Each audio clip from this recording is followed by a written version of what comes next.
আপনারা জানেন যে এই সিইও মনোনয়নের কাজে মুখ্যমন্ত্রীর সুস্পষ্ট সুপারিশ ছাড়া কেন্দ্রীয় নির্বাচন কমিশন কোনো কাজ করে না। প্রাথমিকভাবে এই আফতাব চলে যাবার পরে আরিফ আফতাব কেন্দ্রীয় নির্বাচন কমিশন মুখ্যমন্ত্রীর কাছে 3টি নাম চেয়ে পাঠায়। সেই 3জনই এত জুনিয়র লেভেলের অফিসার যে তাদের একজনকেও নির্বাচন কমিশন যোগ্য বলে বিবেচনা করেনি। তারপর তিনি আরো 3জনের নাম পাঠান, আবার সেই 3 বসংবদ্ধ আমলার, সেটাও নির্বাচন কমিশন খারিজ করে দেয়।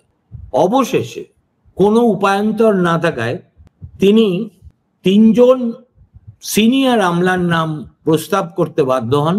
তাদের একজন হলেন মনোজ আগরওয়াল, দ্বিতীয় জন হলেন দুষ্যন্ত নারিওয়ালা এবং তৃতীয় জন বরুণ রায়।